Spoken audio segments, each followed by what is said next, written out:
योपकरोतं प्रवरं मुनीनां पतञ्जलिं प्राञ्जलिरानतोऽस्मि।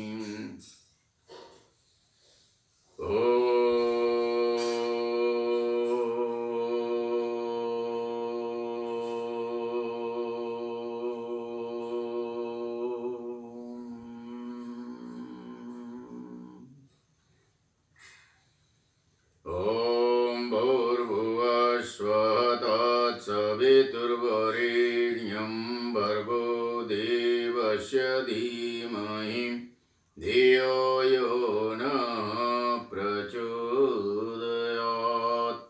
ॐ त्र्यम्बकं यजामहे सुगन्धिं पुष्टिवर्धनम् उर्वारुकमिव बन्धनान् मृत्योर्मुक्षीयमामृतात्। ॐ सहना भवतु सहनौ भुनक्तु सह वीर्यं करवावहे तेजस्विनावधीतमस्तु मा विद्विषावहे।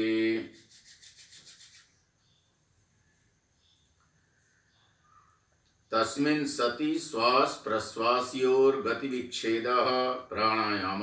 श्वास प्रश्वास की गति का विच्छेद ही प्राणायाम है। प्राणायाम के करने से रोग प्रतिरोधक क्षमता का विकास होता है। अभ्यासी निरोगी काया होकर के दीर्घजीवी बनता है। इस क्रम में सर्वप्रथम भस्त्रिका प्राणायाम, जिसको करने के लिए सुखासन, पद्मासन, भद्रासन, पद्मासन, सिद्धासन में स्थित होकर के समकाय शिरोग्रीवा, कमर गर्दन एकदम सीधी रखते हुए दृष्टि सामने रखकर ध्यान श्वास पर केंद्रित करके इसका दोनों नासिका से श्वास को भरते हैं और उसी ऊर्जा से बाहर निकालते हैं। इसको तीव्र स्वर में तीव्रता के साथ, मध्यम गति के साथ और संयम के साथ आयु वृद्ध लोग करके अभ्यास उठा सकते हैं।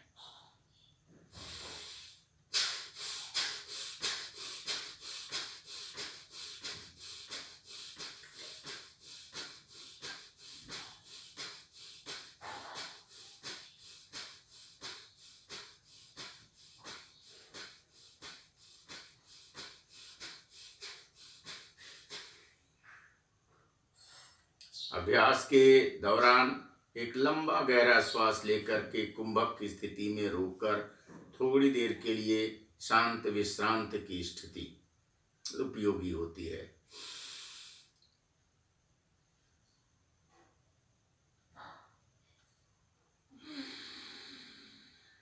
पुनः इसी को पूरे ऊर्जा के साथ लंबा गहरा श्वास का भरना और छोड़ना तीव्र गति के साथ।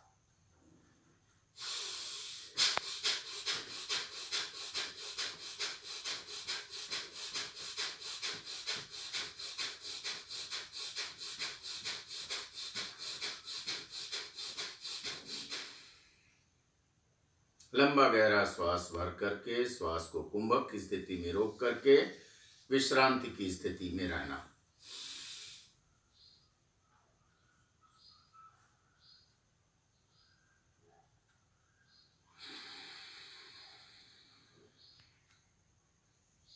आयु वृद्ध लोग इसी प्राणायाम को धीरे धीरे श्वास भरें और सामर्थ्य के अनुसार बाहर निकालें। 5 से 10 बार प्रातः सायं दोहरा सकते हैं।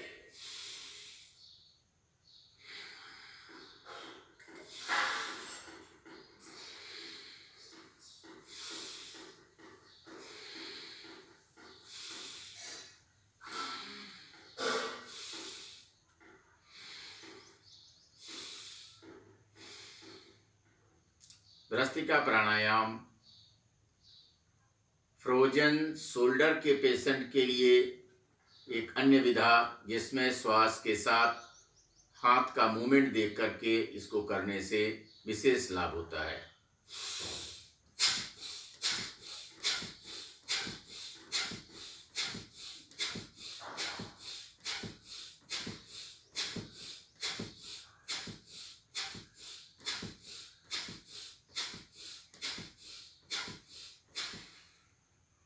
थोड़ी देर की विश्रांति के उपरांत इसी को एक अन्य क्रम में दाहिने हाथ की को कोहनी से मोड़कर मुद्रा बना करके अभ्यास किया जाता है। बाएं से श्वास को लेना, दाहिने से छोड़ना, दाहिने से लेकर के बाएं से छोड़ना, 20 से 25 बार इस क्रम को दोहराने के उपरांत दाहिने नासिका से श्वास भर के कुंभक, मूल बंद और जालंधर बंद लगाकर यथाशक्ति रोकते हैं। न रोक पाने की स्थिति में गर्दन सीधी, आंख खोलते हुए मूल बंद को ढीला करके प्राणायाम से विरत होते हैं।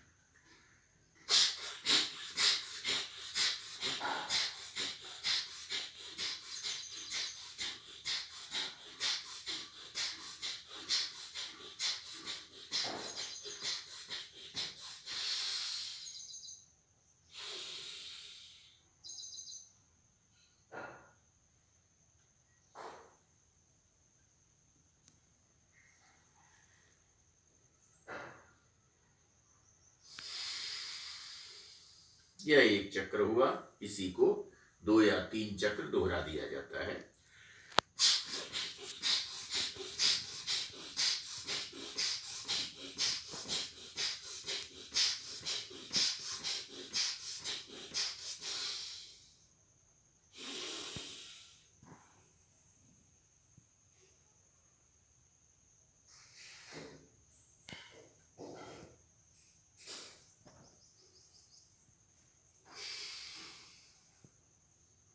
न रोक पाने की स्थिति में गर्दन सीधी करते हुए आंख खोलकर धीरे धीरे श्वास को बाहर कर देते हैं। भ्रस्त्रिका प्राणायाम विशेष करके उपयोगी है। सर्दी, जुकाम, नजला को दूर करने में, कफ रोग, दमा इत्यादि को दूर करने में बड़ा ही लाभकारी है। इसके अभ्यास से शरीर में उष्मा का संचार होता है। फेफड़ों के 1.5 करोड़ छिद्र साफ होते हैं। फेफड़े की कार्य क्षमता बढ़ती है। मोटापा और मधुमेह से पीड़ित रोगी के लिए विशेष करके लाभकारी प्राणायाम है। इसका अभ्यास प्रातःकाल, सायंकाल पूरे मनोयोग यानी एकाग्रता के साथ करने से विशेष लाभ प्राप्त होता है और अभ्यासी में रोग प्रतिरोधक क्षमता का विकास होता है। वह निरोगी काया और दीर्घ जीवन को सहज ही प्राप्त कर लेता है। शुभम भूयात्।